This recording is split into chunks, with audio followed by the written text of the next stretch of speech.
So you know how that whole Tony Hinchcliffe thing kind of blew up and how the Republicans have reacted by essentially saying, guys, you need to learn how to take a joke. Nobody knows how to take a joke. Everybody's just so sensitive.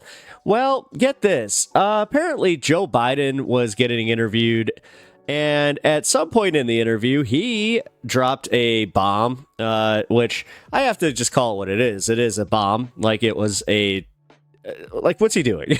Like, how is this helping? You know, I will admit that, yeah, the Democrats kind of should look at him and just be like, hey, Joe, back to the basement with you. Like, I'm sorry, man. He should not be out there talking right now. I'm sorry. It's just, that's a fact. But the thing that started happening is when he called the not just Republicans, he called Trump supporters, and he did, like, I don't know the full context, but I just know that from my understanding, he called them garbage, and then they freaked out. But this is the same crowd that's telling just, hey, calm down, stop being so offended. So it's complete horse crap. So here we go. I found a really good article about this where they're saying the exact same thing. The Republican freakout over Biden's garbage gaffe is absurd, because that's exactly what it was. It was a gaffe, and it's exactly what it is. It's freaking absurd that they'd number one, even care like with Trump or like with everything that Trump says, and then everything that just went on with this Tony Hinchcliffe thing. This totally took away any credibility from them trying to feign outrage over this, because look how fast it happened. That's my favorite part. Now you guys can't even try to deny it. So let's go through this. After comedian Tony Hinchcliffe's revolting and bigoted jokes about Puerto Ricans and other ethnic minorities at Trump's Madison Square Garden rally, Republicans have been desperate to find a way out of their defensive crouch. Okay. They're crouching, guys. In a tortured attempt to turn the page. Here I am. You actually like that? Boom. Sorry, still unlocked a little. In a tortured attempt to turn the page, they've seized on an awkward gaffe by President Joe Biden. They miss him so much. They really do. Made as he criticized Hinchcliffe. But there's nothing comparable about Hinchcliffe's and Biden's remarks. Moreover, to first complain about liberal hypersensitivity and then pivot on a dime to describe Biden as monstrous makes Republicans look preposterous. And you know what?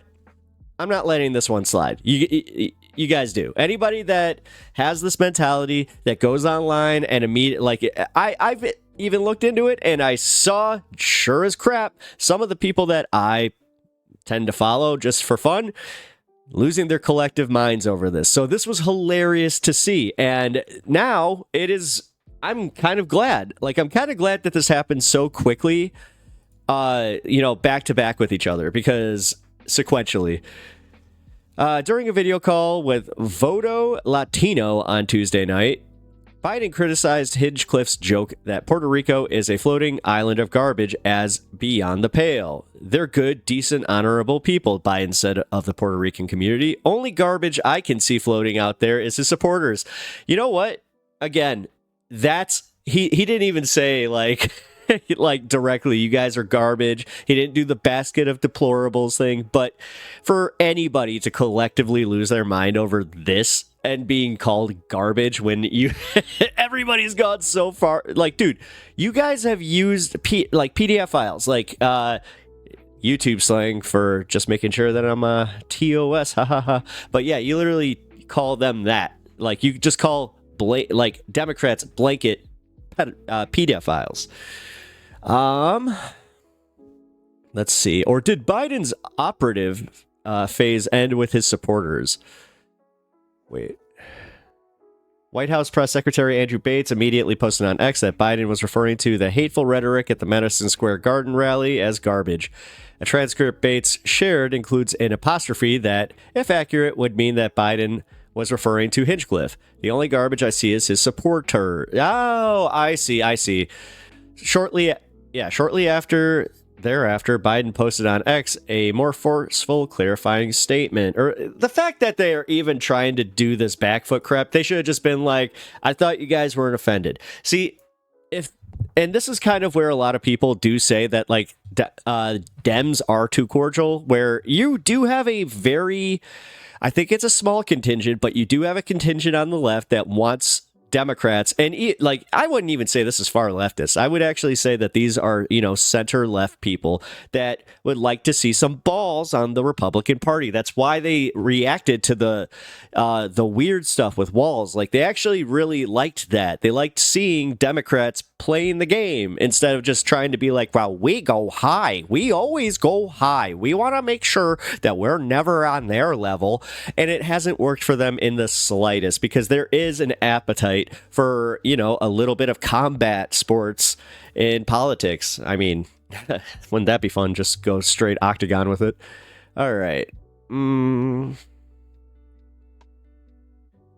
Harris distanced herself from Biden's comments. No kidding. Telling reporters, I think that first of all, he clarified his comments, but let me be clear. I strongly disagree with any criticism on people based on who they vote for. Hey, that was pretty solid. But here we are. The Tony Hinchcliffe stuff, they did it. Like, this is the one thing that I have to give the right, and specifically like Trump's not supporters, but like the people that he is running his campaign, even though they've reported that's kind of a skeleton campaign, they do know how to spin this right back. They know how to feign outrage and then get the media to just go, whoa, because that's what people are talking about. People have literally shifted to talking about Biden with 6 days left in the election, just when we thought that, they gave us this gift horse. Well, thanks, Biden. Thanks, Joe. Cool. Dude, I am actually legitimately pissed about, like, who the hell put him out there? Like, seriously. Although this does make me a lot more comfortable with the idea of him not being the president anymore, because, yeah, he's definitely out of it, man. This guy. And that's the thing. Like, I'm going to just admit it. Like, I would have voted for him over Trump. Yeah, I would have. Because guess what? That's just how dangerous I actually perceive Trump. Like, I don't have the blinders on, and I don't have TDS either. Weirdly enough, I have the Daily Show. But he is just, he's too, like, I don't want to wake up being the laughingstock of the world every freaking day again. Okay. And honestly, the other thing is his policies suck. Go figure. Like, for how much touting of, oh, I don't like Kamala because I don't know about her policies. Well, nobody like that makes that same comment can just go, well, I like Trump's policies. I was better off under Trump in 2020, even though they weren't. I mean, just objective fact. But even if they were to go back to 2019, I was making more money under Trump. I don't think that Trump is treated fairly by the press. I think that's just a reason that I don't know why I'm doing this. Sorry, I've been watching too much of this dude's TikToks making fun of boomers and just okay. Anyway, anything else from this? Because I really did want to tackle just how preposterous this was, where it's just like, when I saw the first article come out and they were just like, we're so outraged by this. How dare he? Actually, you know what? Let's see. Republican. Ha! Here we go. Washington Post, go figure. White House Trump campaign clash over whether Biden called Trump supporters garbage. See? Like, you want to talk about how thick-skinned you are? Oh, guys, here, you know what? Screw it. Let's get Mr. Vance up here, shall we? JD Vance, don't be offended. Yeah. But we'll see. We'll see what happens. I mean, I've got to say, I'm struck by the fact that the October surprise this year thus far has been Donald Trump. and the mistakes that the campaign has made. The Madison Square Garden mistake with a guy that trashes Puerto Rico, and nobody can act shocked about it. Donald Trump, he stayed on stage and talked for a couple of hours, I guess, never once said, oh, we don't like that joke, and how dare he bring that up tonight. The reason why is because there were 3 NBC producers that saw him the night before his routine, knowing he was going to be on that night. Workshop. And he did the same Puerto Rican joke. I mean, that's part of his act. And he told people. No. That was part of his act for that specific event. Workshopping in comedy doesn't mean that that's part of your actually like ongoing act. And I'm sorry, I have to stand up for that one. And the Trump people knew it. Yes. And they had him on, and it took them 3 hours. And the crazy thing is, there were fights. I've never even heard of him. Inside the Trump campaign on whether they should correct it or not.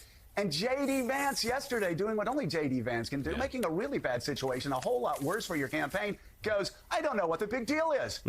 So Americans, Puerto Rican Americans, J.D. Vance doesn't know what the big deal is with a joke. And there was a fight on the campaign about them actually apologizing for a joke that Donald Trump refused to apologize for while he was on stage. Yeah, and J.D. Vance said, Mika, he's sick and tired of people being offended by everything, told people to get over it. Can't Actually, initially said, I haven't heard the joke. Of course, he's heard the joke. This is a slippery way of dealing with things. This was a joke early in that rally at Madison Square Garden that has taken hold among Democrats in this campaign. We've heard it amplified by the Harris campaign because there are so many Puerto Rican Americans across the country. Joke.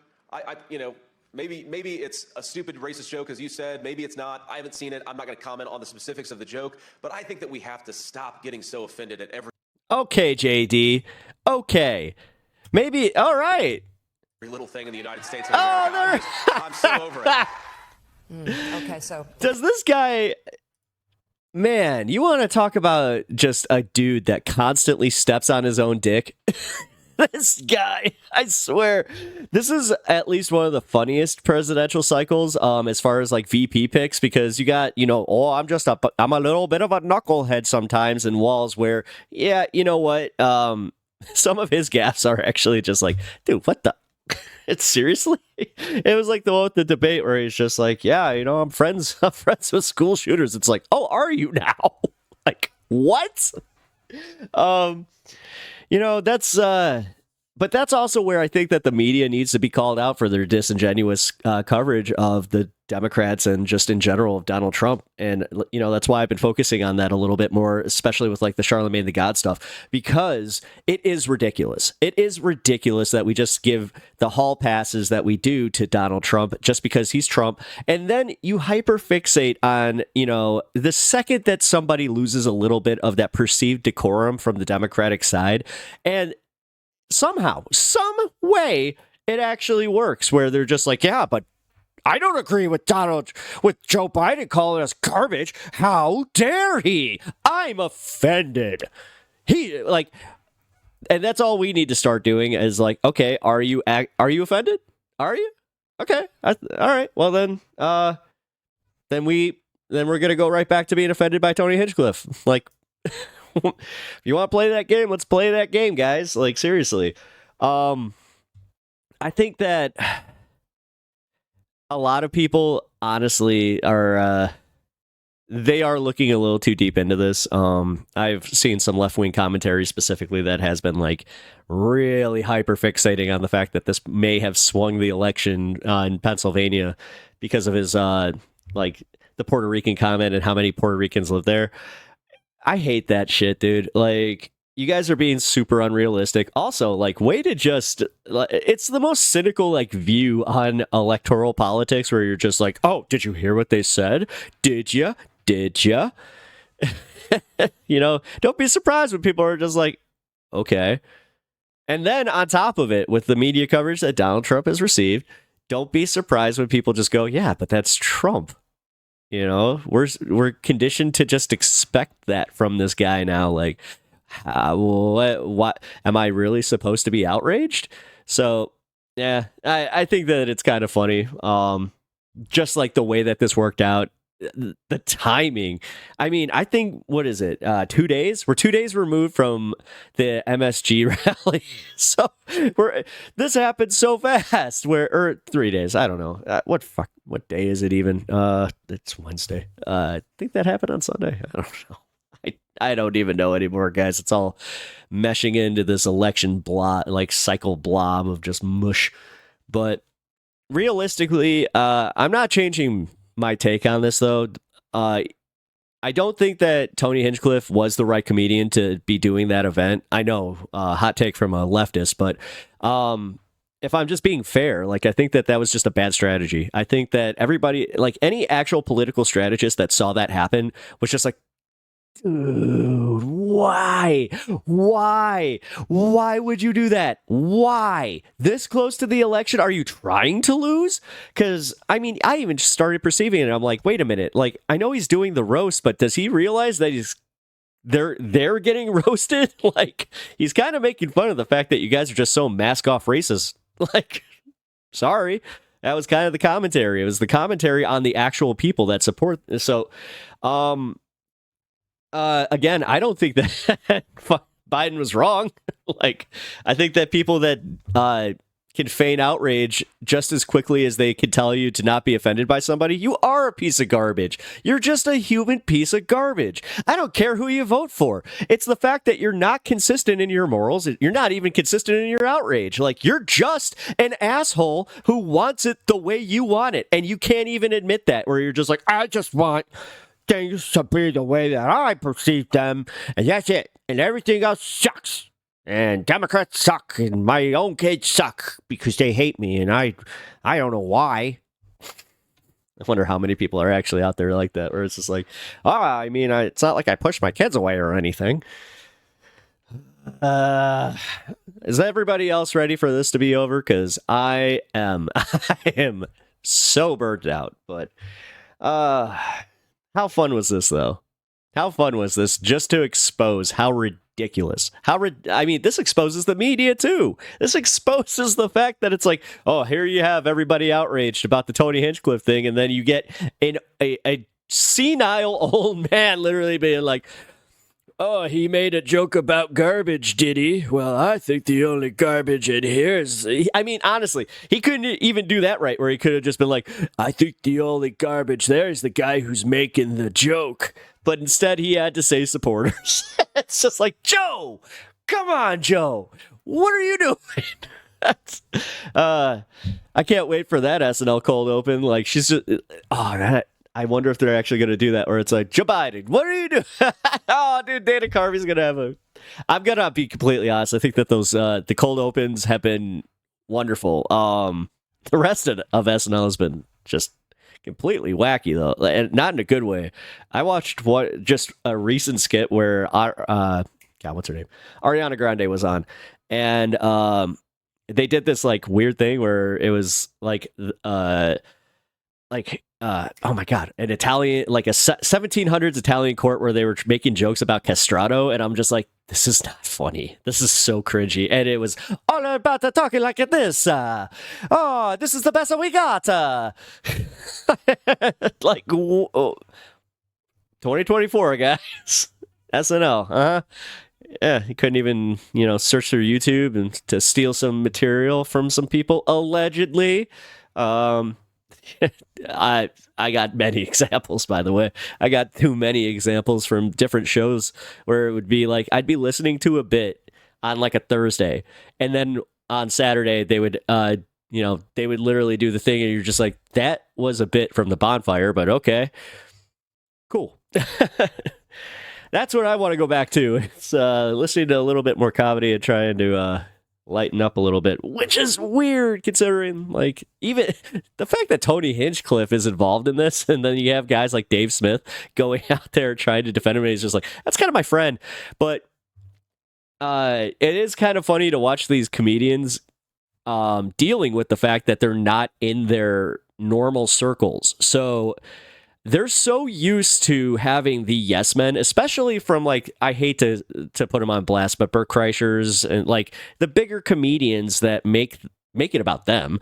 They tend to, like, kind of create these circles you know, where it's like a circle of influence kind of thing too, where honestly, man, like it makes these comedians work a little less like hard on their acts. I've just noticed it where it's just half of these like guys' sets now are just doing crowd work where I'm like, and these are guys that didn't used to even do crowd work. Like Big J Okerson's one thing, but you know, watching a guy like David Lucas try crowd work where he's just not good at it. And that's, by the way, the guy that has the wacky shoes that if you watch the Elephant Graveyard, Harlan Williams just on Kill Tony, of all things, destroyed him. Just absolutely destroyed him. You want to talk about a roast?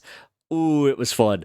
It was so much fun. And it's so much fun to watch these comedians who do roast comedy kind of cry inside, especially when they're on stage and you can see them crumble. Oh, it's juicy. It is fun.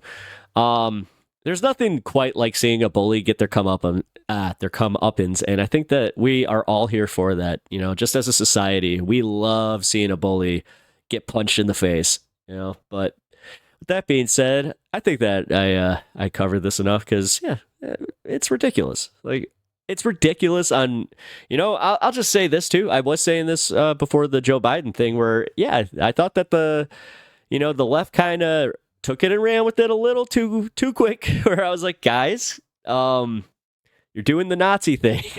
You're actually doing the thing where you're like, oh yeah, it was like a 1939 rally, blah, blah, blah, blah, blah. Even though it was. And the fact that they called it America First too, like they have to own that one. But I don't know, to do the thing that just gives Piers Morgan more, for that chamber. I'm not. Can we, I don't know. Man, because we're still doing that thing, and we're still having the conversation about, well, Kamala says this about the fascists, and then this guy's literally out there, they're eating the dogs, they're eating the cats, they're communists, the communists are eating the dogs and cats. Like, we live in the ugh. Sorry. Anyway, if you like this content, leave a like, comment, and subscribe. Trying to get to 1,000. You can leave me a super thanks, or you can join my page with a membership to get some member exclusive content. I will be actually going live soon, and that will be for members only. So, yeah, be there, or don't. I don't know. Anyway, I do appreciate you guys being here. I'll see you in the next one.